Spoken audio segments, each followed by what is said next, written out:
That's going to be our text. We're going to be in, actually, chapter 14. We're going to be in verses 1 to 11 today. But the main part of our text is going to be verses 7 to 11. You'll see what I mean.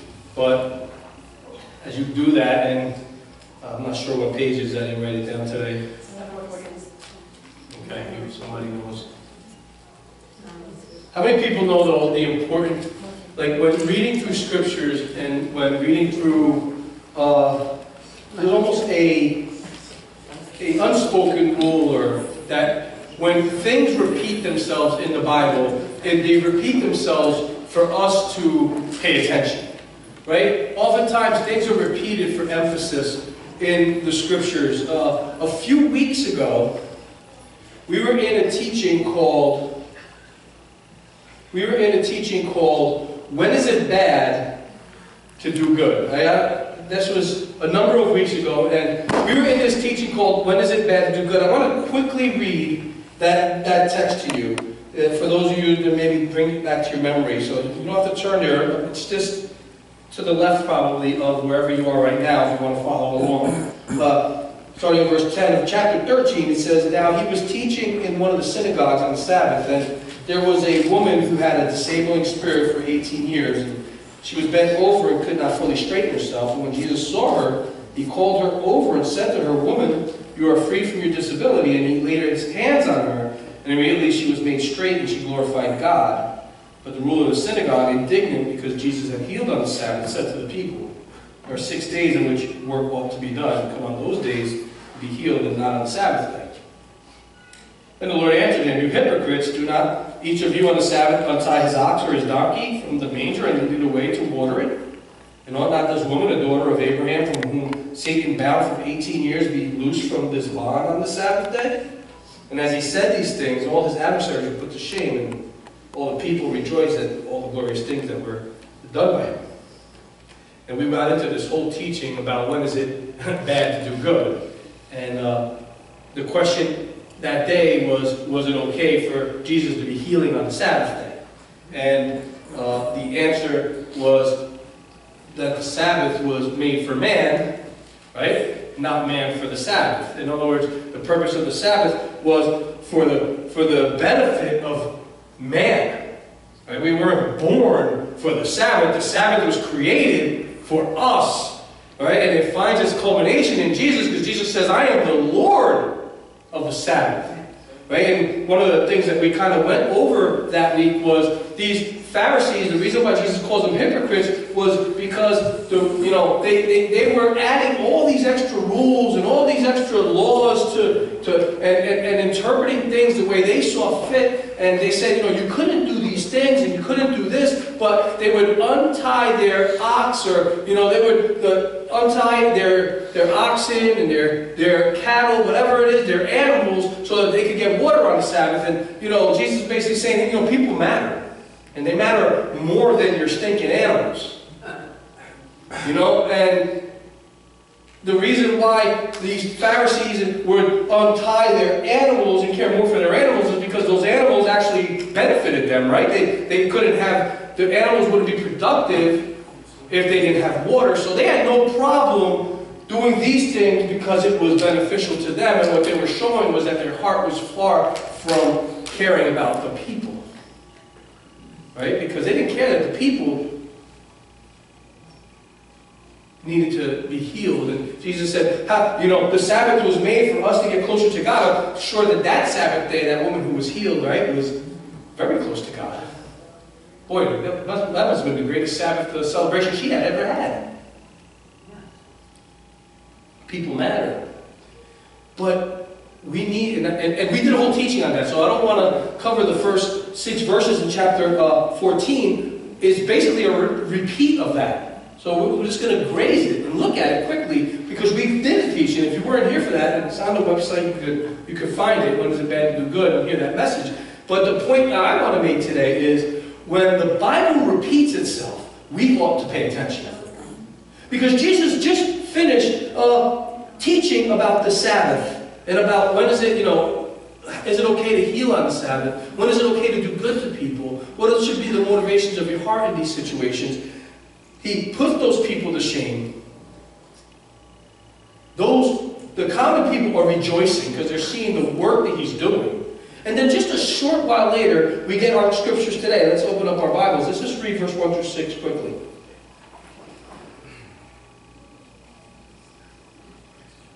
On one Sabbath, when he went to dine at the house of a ruler of the Pharisees, they were watching him carefully. I mean, has there ever been a person who's been under such scrutiny as Jesus? I mean, if you and I were under such scrutiny, we'd stop taking these dinner invitations, wouldn't we? But he doesn't. He just keeps going. And he says, and behold, there was a man before him who had dropsy. And Jesus responded to the lawyers and the Pharisees, is it lawful to heal on the Sabbath or not? But he's going to revisit this topic.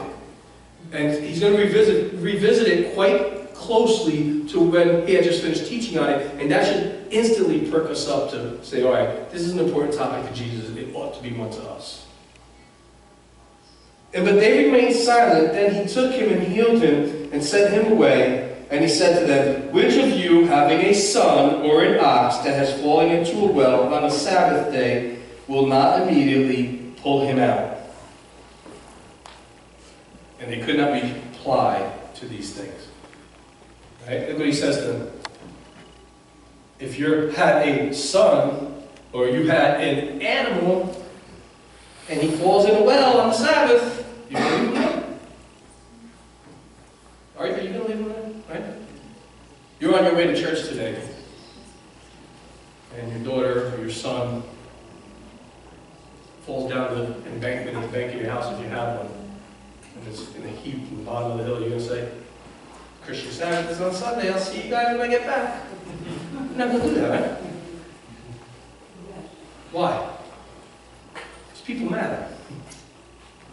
People matter. Jesus is making a very clear point. People matter. People matter. And it's okay to serve the people even on the Sabbath, because the Sabbath was made for man. As a day where we can stop what we're doing and remember that there is a God who created us. Amen.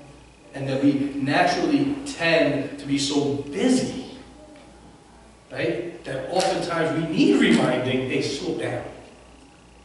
Chill out. Spend some time with your God. We still need that reminder, right?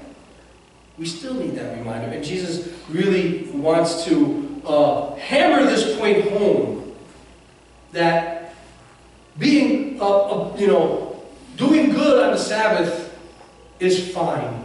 He's trying to teach them over and over again to get out of their religious box that they're in and their legalistic thinking that they are so inclined to, and stop seeing the rituals. How many times has Jesus, even in the Old Testament, it says, I desire obedience, and obedience is better than sacrifice. So Jesus is hammering this point home to them. I think it would do us well to remember that, because Jesus brings it up over and over again. And I think that, at least what the Lord is speaking to me about, and there's a lot that we could get into here, but overall, the big arching theme to me is that God is trying to tell me, or tell us, or Jesus, I believe, is trying to tell them, hey, people matter.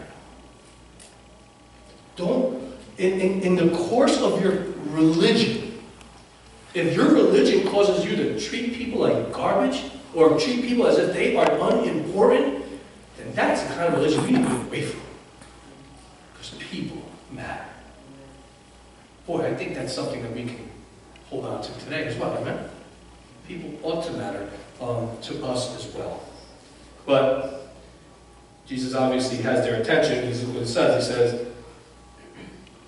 He says, and they could not reply to these things. So, once again, Jesus is at a dinner party and he is leaving these people speechless. I mean, their whole point, I think, for inviting him is to examine him, to check him out, to figure him out, and to do whatever they need to do to stop him from changing or shifting the power that was already in place.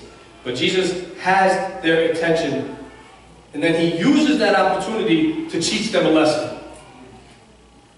But before we get into the lesson he teaches, which is going to be about humility, I was just wondering, as I show you this picture, did you know that in Palestine, there's an ancient church that the door still exists? Right? And the doorway is so low that to get into the doorway, as you can see, the people have to stoop low to get into it. Right? And the reason why they built this door like that was to prevent medieval raiders from riding their horses into the church and disrupting the service. You know what the name of that door is called? It's called Humility's Gate. It's called Humility's Gate. It's a great picture of what Jesus is about to teach, and what we want to get into today is about humility. And this is a great picture which shows a lot about humility. Humility is all about getting low. It's all about getting lower than you think you are. It's amazing that they show this to be humility. It almost looks as if the guy is bending down. It's almost as if he has to get on his knees to get through the door. It's a great picture of humility.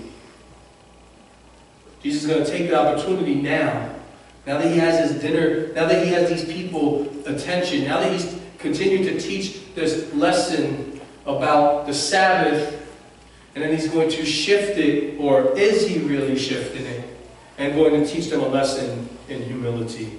Let's read the rest of our text and teaching that we're going to title today, Humble and Exalted.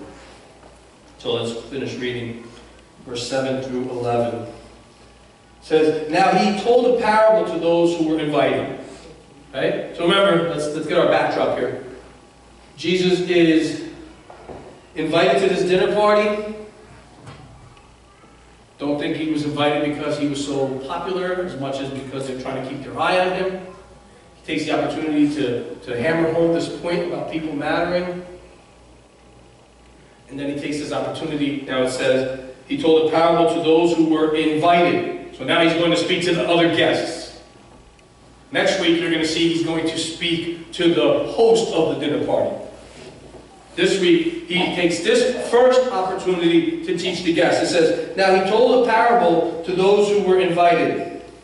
And when he noticed how they chose the places of honor. Look at that. Now he told a parable to those who were invited when he noticed how they chose the places of honor. In other words, the seating arrangements at the party. Saying to them, when you are invited by someone to a wedding feast, do not sit down in a place of honor, lest someone more distinguished than you be invited by him. And he who invited you both will come and say to you, give your place to this person. And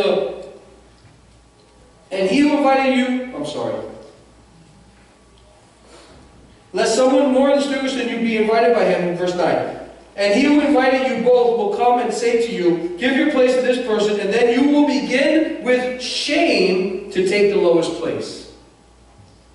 But when you are invited, go and sit at the lowest place, so that when your host comes, he may say to you, friend, move up higher, and you'll be honored in the presence of all who sit at the table with you. For everyone who exalts himself will be humbled, and he who humbles himself will be exalted. All right.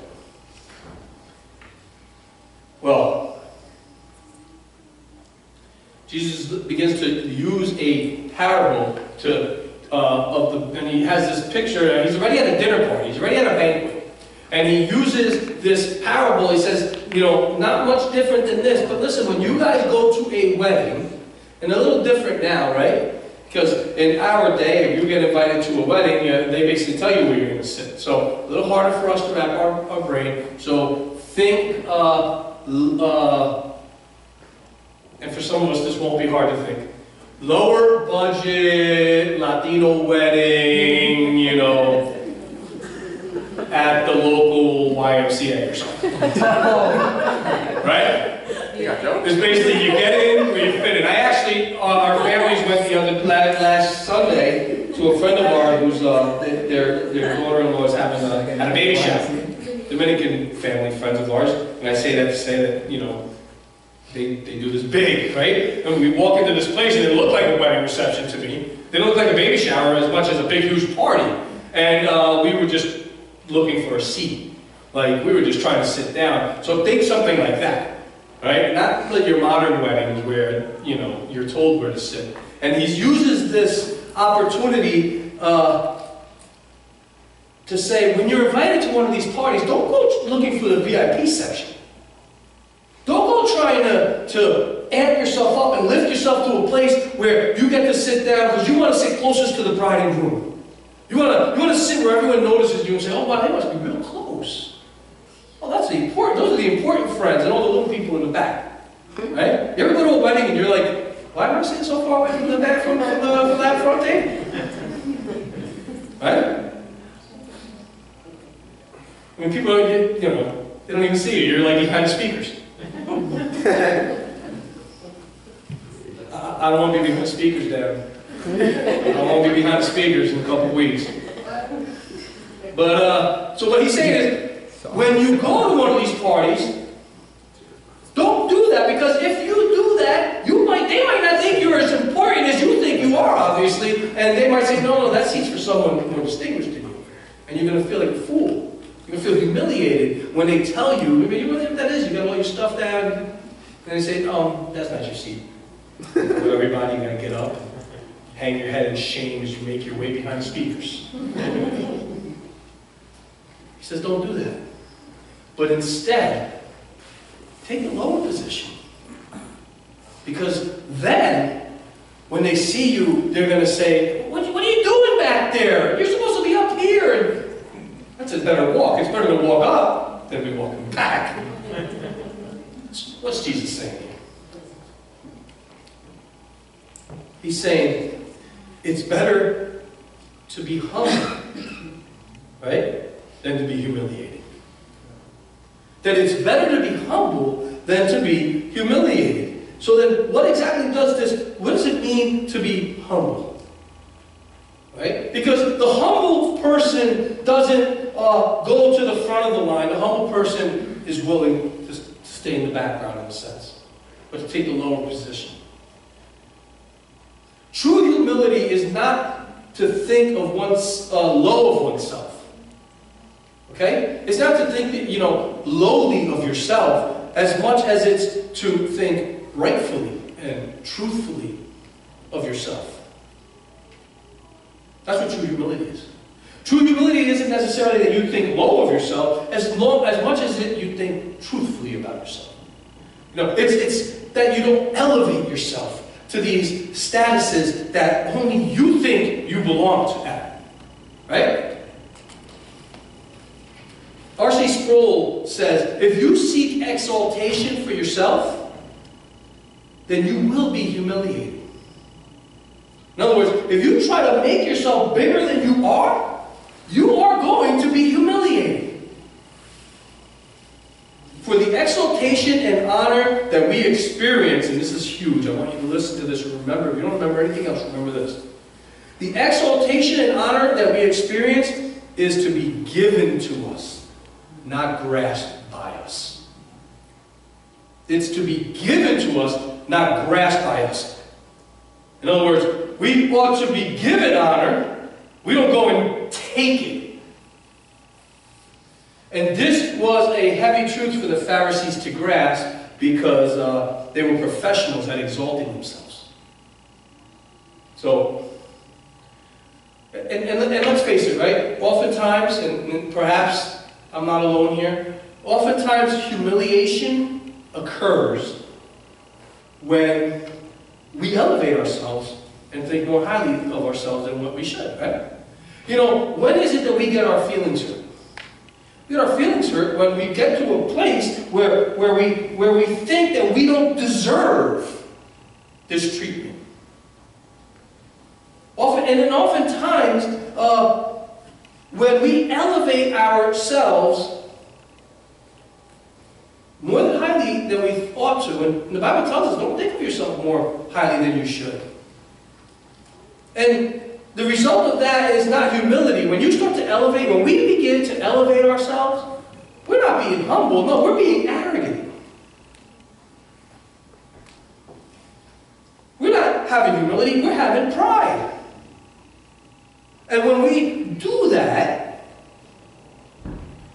we are ripe for a fall. We're ripe for a fall. You see, the humble person doesn't have very far to fall from because they're stooped low. But those who elevate themselves, that's a hard fall. And it's a long fall. And when that happens to us, we're left feeling humiliated. I think Jesus is trying to teach them, hey, listen. It's better to be humble than humiliated. Right? That's pretty, I think everyone would agree with that. Who likes to be humiliated? So I guess the question then becomes, what are the benefits to being humble? And you know what, that's a tricky question. What are the benefits to being humble? Because it sounds like a loaded question. You know, I could have opened up, and I've done this before, and I want you guys to like me, and you know, some people here today have made me special food, and Diane brought her special lemon bars. We're hiding them from Onyx so that I could get some extra shares. So I didn't want to do this. I was going to ask my great question I always say, and I said, how many humble people do we have in the house? And then those who raise their hands are really the ones that end up getting humiliated. But because, you know, when you declare yourself humble, that in itself is a sign that maybe you're not so humble. But so I didn't do that. I didn't want you to get mad at me today. So it's a tricky question when you say, what are the benefits to being humble, right? Because it has this thinking of, how can I portray myself as humble to reap the benefits for being humble? That in and of itself is not humility. Right? We don't want to fake being humble or say, how can I behave in a way that is humble? Humility usually has to come from within.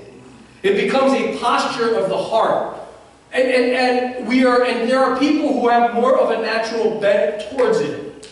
I do not. I'm the guy who has to pray hard. Lord, help me. And that's a dangerous prayer, but I know it's one that I have to do. Okay, there are certain prayers that are very hard, or very dangerous, rather. But in my case, it's a necessary danger. God, I need to stay humble. Right? I don't want to come across as arrogant. You know, Lord, that's easy for me to come across like that. Father, help me. Help me. And he has. I really don't think to say right now. Bit down hard. But, alright. Anyway.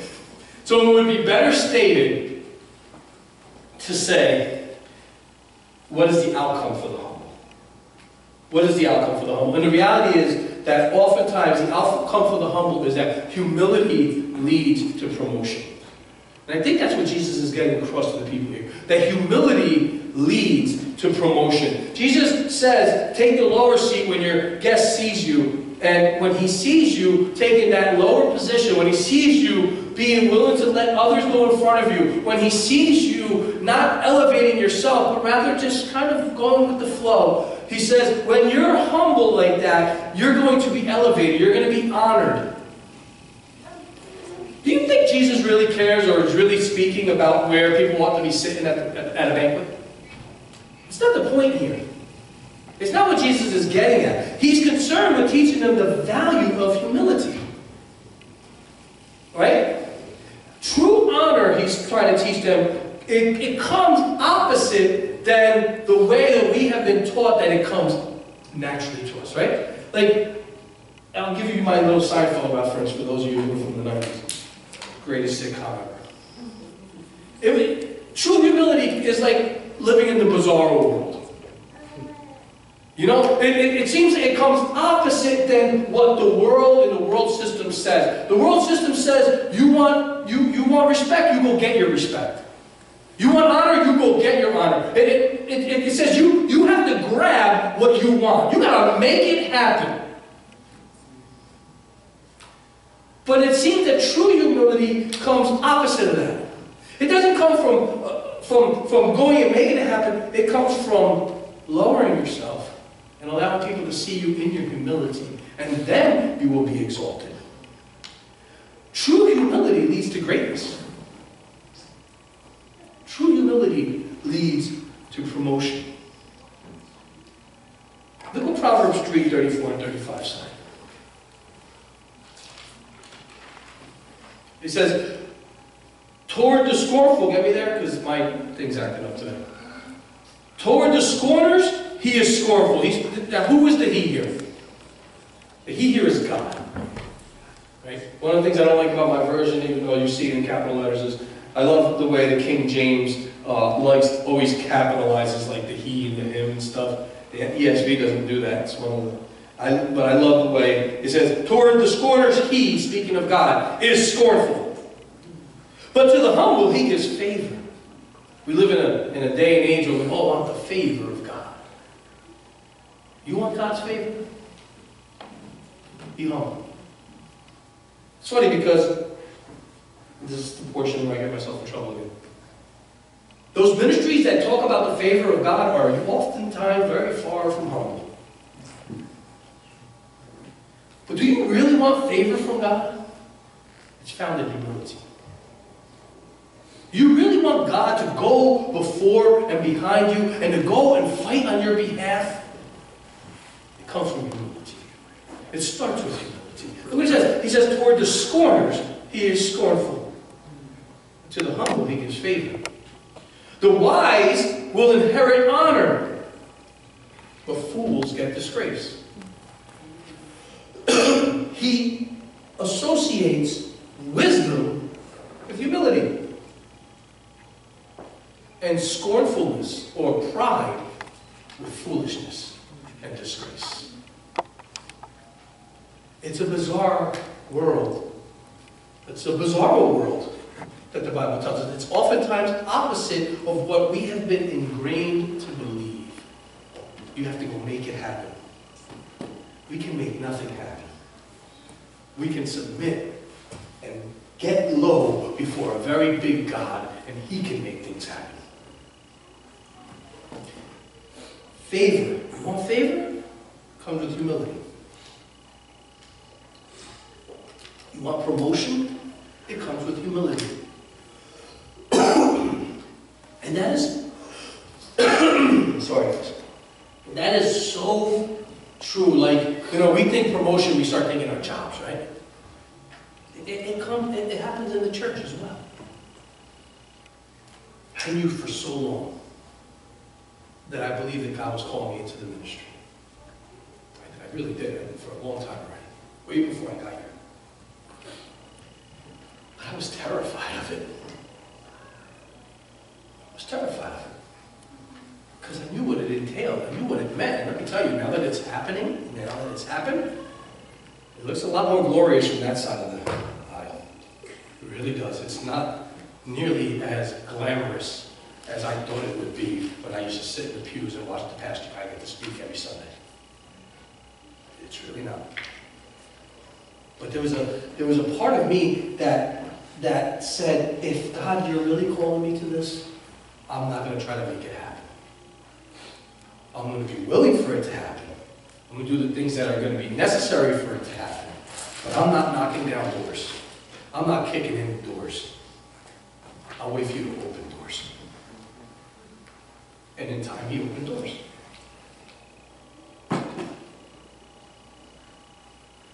So don't be in such a rush. Be willing to wait on the Lord. Be willing to get promoted by, don't promote yourself. Let the Lord promote you. Right? God's ways are very much, and they're so different than the way we operate. God operates differently than we operate.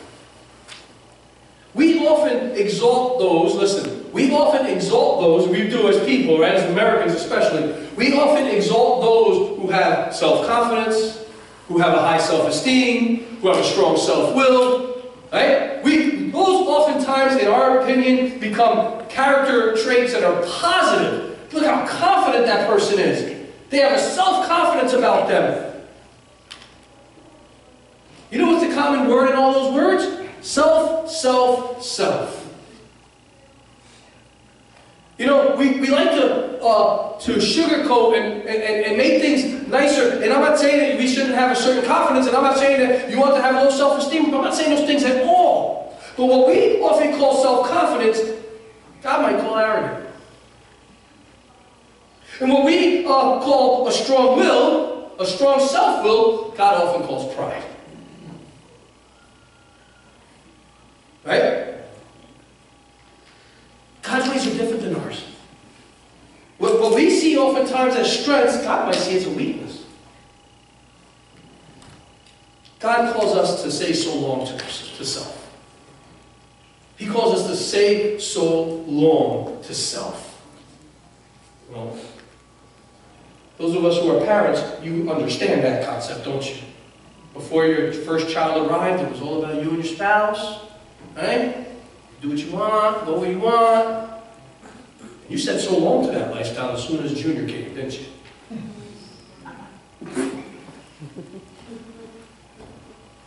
You said so long to that it was over. It wasn't about you anymore. And in a way, God calls us to say so long to self. And what He calls us to do is to humble ourselves. Right? Not to elevate ourselves, not to go make things happen, but to humble ourselves and to get low before a mighty God.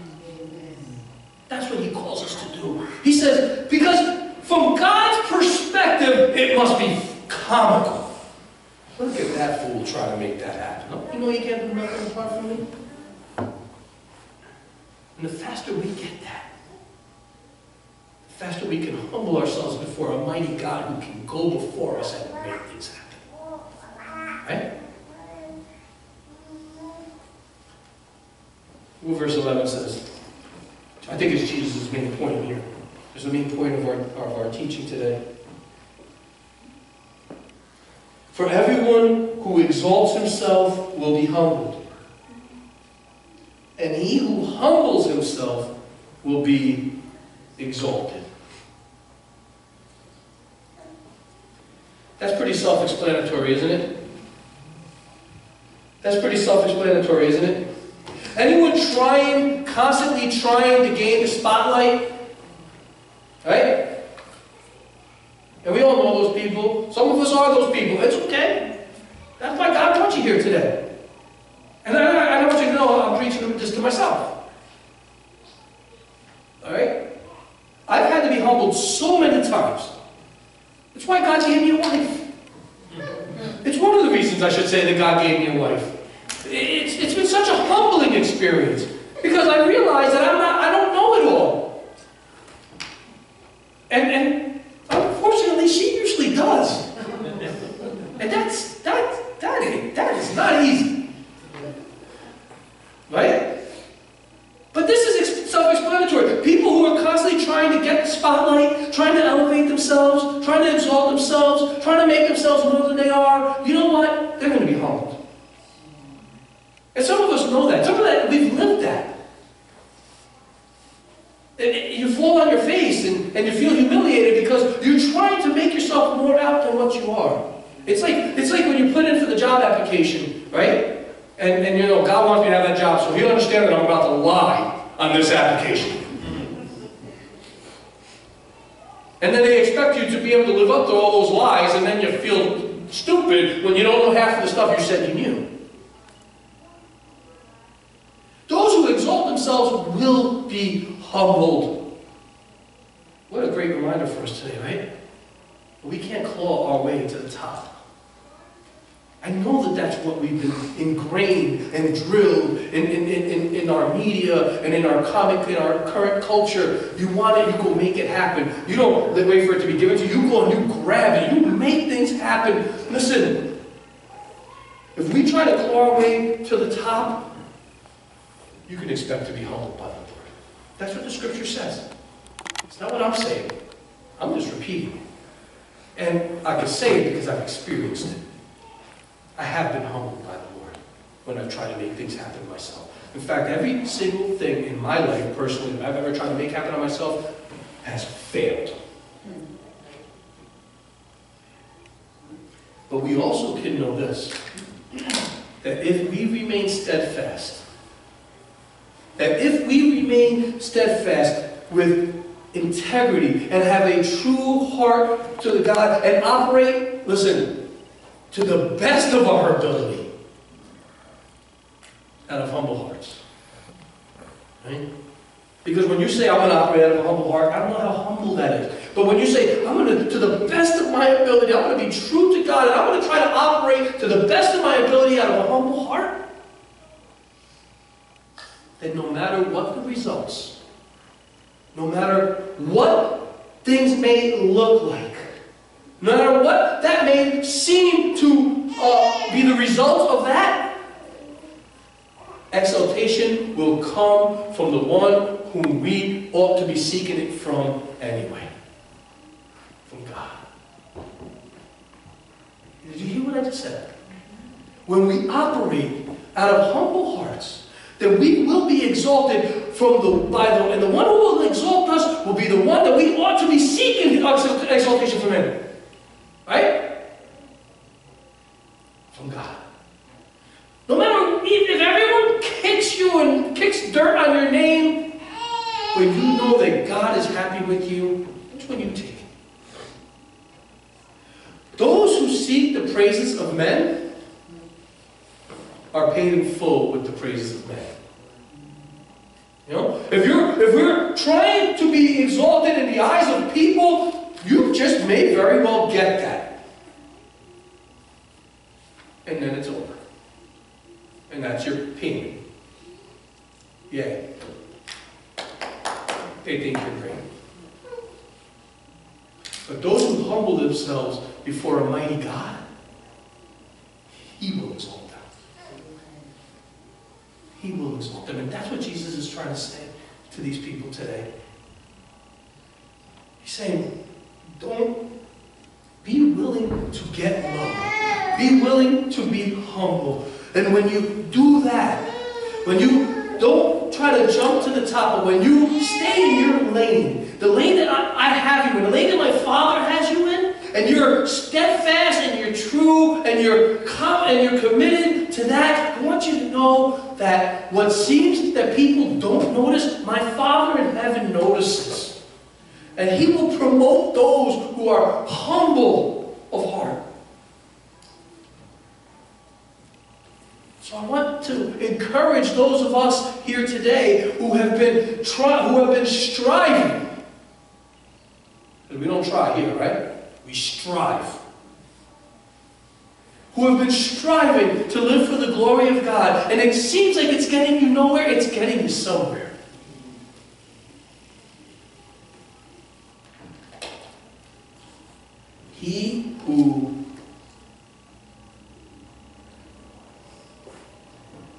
Everyone who exalts himself will be humbled. That's in red in my Bible. Jesus is speaking it very clearly. If you try, and in our scripture reading today, it was said the same thing.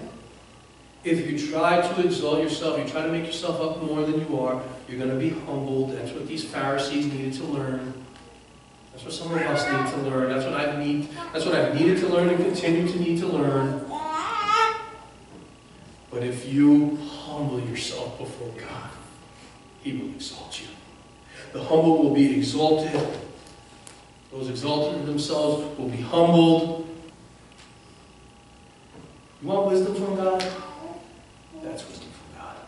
You want you want to know what is God's economy? How does God operate? That's how God operates. And it's different than what we know. It's different than what we have experienced to be the norm in our society. God, I want godly wisdom. God, give me wisdom. You want godly wisdom? Humble yourself before Him. Because if you exalt yourself, then what you're going to get from God is He's going to humble you. Wow. So, our encouragement today, Jake, we come up.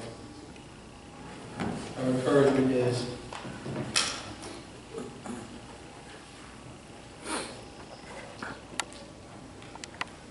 that we would begin to be the people of God who walk humbly with Him. In Micah chapter 6, that's exactly what He says is pleasing to God. That you do justice, that you show mercy, that you walk humbly with your God. I don't know about you, but I need to be reminded of that sometimes. That being a Christian is not telling people how much I know about this book or how I don't do these things anymore that I used to do. It's about loving justice and showing mercy and walking humbly with my God. And the great promise of that is that He says, those who do that, because you know why? He knows that as we walk humbly with Him, we're going to experience some loss because of it. And He encourages us that those who walk humbly with, don't get weary in your humbling yourself, because in due season my Father's going to exalt you for that. If we seek the praises of men, we'll be paid by the praises of men. But if we walk humbly with our God, the Bible says He will be the lifter of our heads.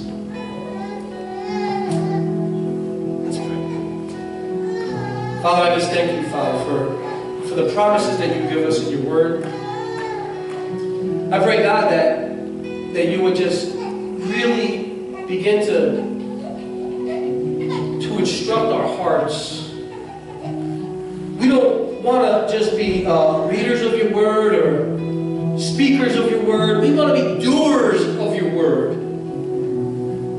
We want our lives to represent the very things that we say that we are. God, in and of ourselves, we mess it up every time. We want to get low today before You, God. We want to acknowledge that You and You alone have the power to change hearts, minds, attitude, behaviors. Start with me, God.